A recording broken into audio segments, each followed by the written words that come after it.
નમસ્તે, હું ડૉક્ટર વિરેન રેડ્ડી અમારી યુટ્યુબ ચેનલમાં તમારું હાર્દિક સ્વાગત કરું છું. મિત્રો, આજનો આપણો વિડીયો ખૂબ જ ખાસ છે કારણ કે આજે આપણે આપણા શરીરના સેન્ટર પોઈન્ટ એટલે કે નાભીમાં તેલ કે ઘી પૂરવાથી કેવા કેવા લાભો પ્રાપ્ત થાય છે તે અંગે જોશું. જો મિત્રો તમે હજી સુધી અમારી ચેનલને સબસ્ક્રાઈબ નથી કરી તો આવા વધુને વધુ વિડીયો જોવા માટે અમારી ચેનલને અત્યારે જ સબસ્ક્રાઈબ કરો. આજથી લગભગ 2000 વર્ષ પહેલા જ્યારે સ્ત્રીઓને ગર્ભસ્રાવ થતો તો તે રોકવા માટે નાભીની આસપાસ 100 વાર કે 1000 વાર ધોયેલા ઘીનો લેપ કરવામાં આવતો. આના પરથી આપણે સમજી શકીએ છીએ કે નાભી આપણા શરીર માટે કેટલું અગત્યનું છે. કોઈ પણ રીતે મૃત્યુ ન પામતા રાવણને જ્યારે ભગવાન રામે નાભીમાં તીર માર્યું તો તેનું તરત જ મૃત્યુ થયું.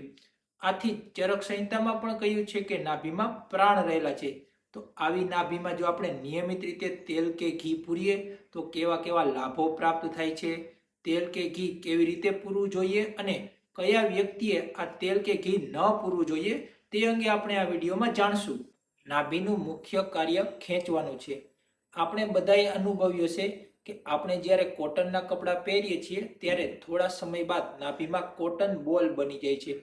આ કોટન બોલ એ નાભીએ ખેંચેલા કોટનના રેસા છે. માતાના ગર્ભમાં વિકસી રહેલું બાળક ગર્ભનાળ દ્વારા પોષણ અને ઓક્સિજન મેળવીને વિકાસ પામે છે. જ્યારે આપણા પૂર્વજો પાસે કોઈ ક્રીમ કે મોઇશ્ચરાઇઝર અવેલેબલ નહોતા ત્યારે તેઓ સરસવના તેલનું નાભીમાં પૂરણ કરતા. આનાથી તેઓને ફાટેલા હોઠ અને ચામડી સુકાવાની સમસ્યાથી મુક્તિ મળતી.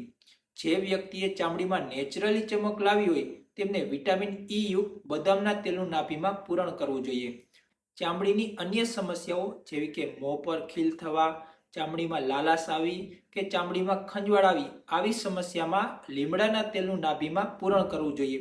આ રીતે નાભીમાં કરેલું પૂરણ જેવી રીતે વૃક્ષના મૂળમાં પાણી નાખવાથી પાણી છેક ઉપર સુધી પહોંચે છે તેવી જ રીતે નાભીમાં રહેલ 72,000 નાભી નાડીઓ દ્વારા સમગ્ર શરીરમાં પ્રસરીને પોતાની અસર બતાવે છે.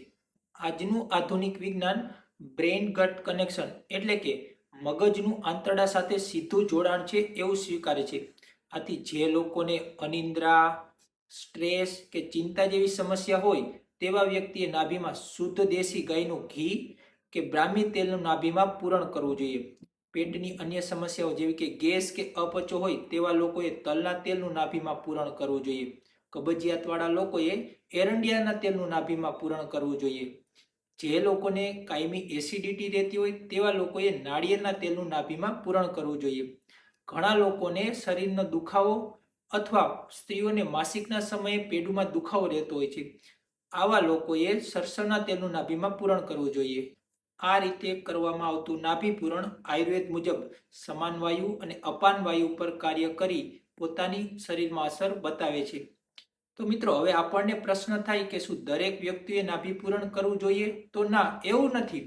જે લોકોની કફ પ્રકૃતિ હોય, જેમના શરીરમાં આમ દોષની વૃદ્ધિ હોય અને જેમના મળમાં ચિકાસ આવતી હોય તેવા વ્યક્તિએ નાભી પૂરણ ન કરવું જોઈએ. આ સિવાય અન્ય પ્રકૃતિ જેવી કે વાયુ પ્રકૃતિ અને પિત્ત પ્રકૃતિવાળા લોકો નિયમિત રીતે નાભી પૂરણ કરી શકે છે. સામાન્ય રીતે વાયુ પ્રકૃતિવાળા લોકોએ તલના તેલથી અને પિત્ત પ્રકૃતિવાળા લોકોએ ગાયના ઘી કે નાળિયેરના તેલથી નાભી પૂરણ કરવું જોઈએ. આ રીતે કરવામાં આવતું નાભી પૂરણ સવારે અને સાંજે એમ દિવસમાં 2 વખત કરવું જોઈએ. સવારે સ્નાન કર્યા બાદ અને રાત્રે સૂતી વખતે આ નાભી પૂરણ કરવાથી ઉચિત ફાયદા મેળવી શકાય છે. નાભી પૂરણ કરવા માટે ઘી કે તેલનો વપરાશ કરતા પહેલા ઘી કે તેલને થોડું ઇનડાયરેક્ટ રીતે ગરમ કરી લેવું જોઈએ. ઇનડાયરેક્ટ રીતે એટલે કે કોઈ પણ પાત્રમાં ગરમ પાણી લઈ તેમાં ઘી કે તેલની બોટલ મૂકીને તેને ગરમ કરવું જોઈએ. ત્યારબાદ ડ્રોપર વડે 2 થી 3 ટીપા નાભીમાં નાખી નાભીની આસપાસ હળવા હાથે થોડું મસાજ કરવું જોઈએ. જો આ રીતે સતત 21 દિવસ નાભી પૂરણ કરવામાં આવે તો ચોક્કસ લાભ પ્રાપ્ત થાય છે. તો મિત્રો, આશા રાખીએ છીએ કે નાભી પૂરણ અંગેનો આ વિડીયો તમને જરૂર ગમ્યો હશે. જો તમને અમારો આ વિડીયો ગમ્યો હોય તો અમારા વિડીયોને લાઈક કરો, શેર કરો અને અમારી ચેનલને સબસ્ક્રાઈબ કરો. જય ધન્વંતરી.